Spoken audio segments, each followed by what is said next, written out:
Hi guys, welcome back. Okay, so this is my first apartment, part 2, and this is going to be about budgeting. So, trying to write so that you guys can see.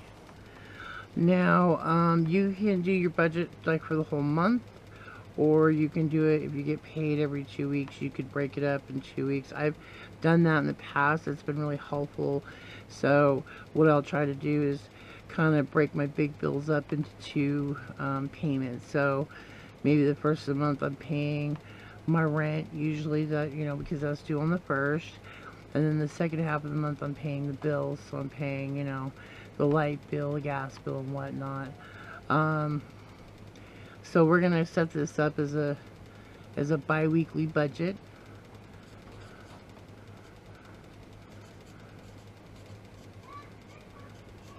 Just most people do get paid every 2 weeks. Okay, so bi-weekly. So, so on the first, we know we're gonna pay our rent. Oh, we get ahead of myself.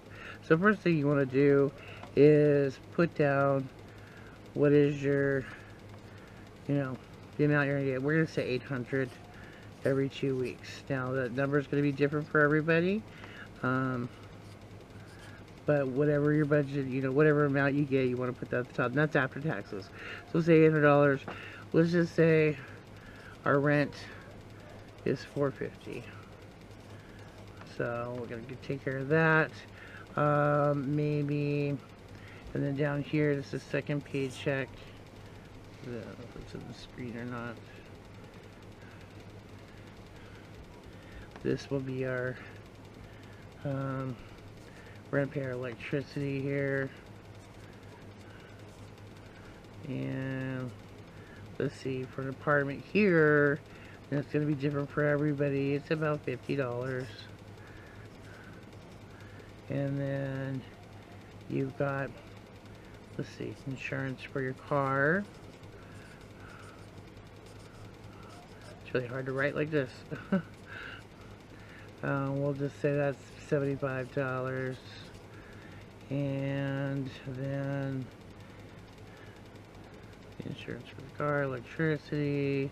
Oh, you always want to make sure, so if you don't have a washer and dryer, make sure that you account for laundry, because laundry happens, and maybe it's $20, and that's with your soap, and you're gonna at least be doing that twice a month, if not once a week. Just depends on your clothing and how long you can go without doing wash. Let's see what else. Laundry, and if you have any credit card bills, you'd want to put that in there. We are going to go over credit card and how to use credit cards to build your credit, but not get crazy. So we'll just leave it at that. Of course, if you have any other bills, you'd want to put them in there. And like I said, to make it easier on yourself, if you pay your rent the first part of the month, and kind of push your bills to the second part of the month, you can kind of spread your money out, and it just helps out. So here you've got $470 going out. Here you've got $145 going out. Okay, now you got to think about food. So usually one person, I always say to budget for $200 a month, so $100 each payday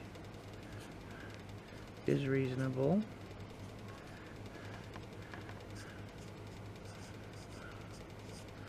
Oh, my handwriting's horrible. So that just changed it rather quickly. 5, 7, 8, right? So when you're doing your food, so for that's 2 weeks, that's $50 a week. There's 7 days, and what I like to do is I like to divide it up. How much a day should I be spending on food, and that kind of gives me an idea. If I go to the store, I don't have a list. It kind of gives me an idea about how much I should be spending on meat, you know, just so that I'm not being crazy. So anyway, $100, you know, for 2 weeks should be very reasonable for one person, and even a little bit extra if you have friends come over and you want to, you know, entertain, and so you need a little bit extra, and always plan for that too. $100 should do it. So you've got everything budgeted down, you know, and then whatever's left over. So out of 800, you've got 230 here. Okay, so you have 230 left. And what I like to do, if you can, whatever it is that you have left over that's not been used up for rent or laundry or food, is to cut it in half. So you got 115. So that 115, and you know, and it's up to you too. If you want to put more away, then you can. Put that 115 in savings. Forget about it. I'm going to go over later in another video about great ways to save money besides just putting it in the bank. Just kind of ways to collect money and not really think about it. But if you put half of that in the bank, in savings, forget about it, and then take the other 115 and use that for, you know, going out or renting movies, or going to the theater, dinner with friends, you know, if you're a drinker, going to the bar, you know, whatever. That's your budget for that 2 weeks. So even, you know, cut it in half again, then you know you got $55 or so for the week to play with. That's your play money. And that way, you know, all the bills are getting paid.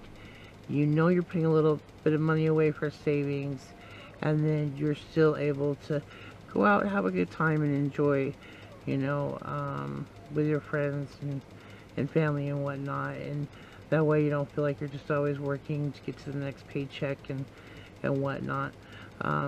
So, and then the other thing I wanted to go over is when you are thinking about moving out into your own apartment, and you want to think, well, what's my budget for rent? What should it be? Generally, if you take your total month income, so we're just saying this guy here, he makes $1,600 a month. Generally, a good rule of thumb is 1/3 of your income would be 533. So 533 is 1/3 of this. That's where your budget should be for your rent. And that way you're able to have enough money to pay your rent, pay your bills, have some fun, put a little bit of money away. You start getting over this amount, it'll start being, you know, basically living paycheck to paycheck. You don't want to do that, especially in your first house. You really want to enjoy it, and you don't want to get behind. So hopefully this video is helpful to you. This is how I do budgeting. If you have any questions, definitely put them down in the comments. Be sure to like and subscribe. Thanks for tuning in.